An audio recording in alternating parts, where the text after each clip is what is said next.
O Allah, ti e di çfarë ka në zemrën time, dhe ajo është në duart e tua.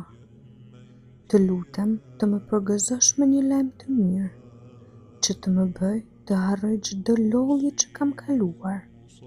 Një lajm që të gëzoj zemrën time dhe të qetësoj mendjen time, dhe që të më bëj të bie në sejdë falënderimi ty, si shkak i përkujdesjes tënde ndaj çështjes time.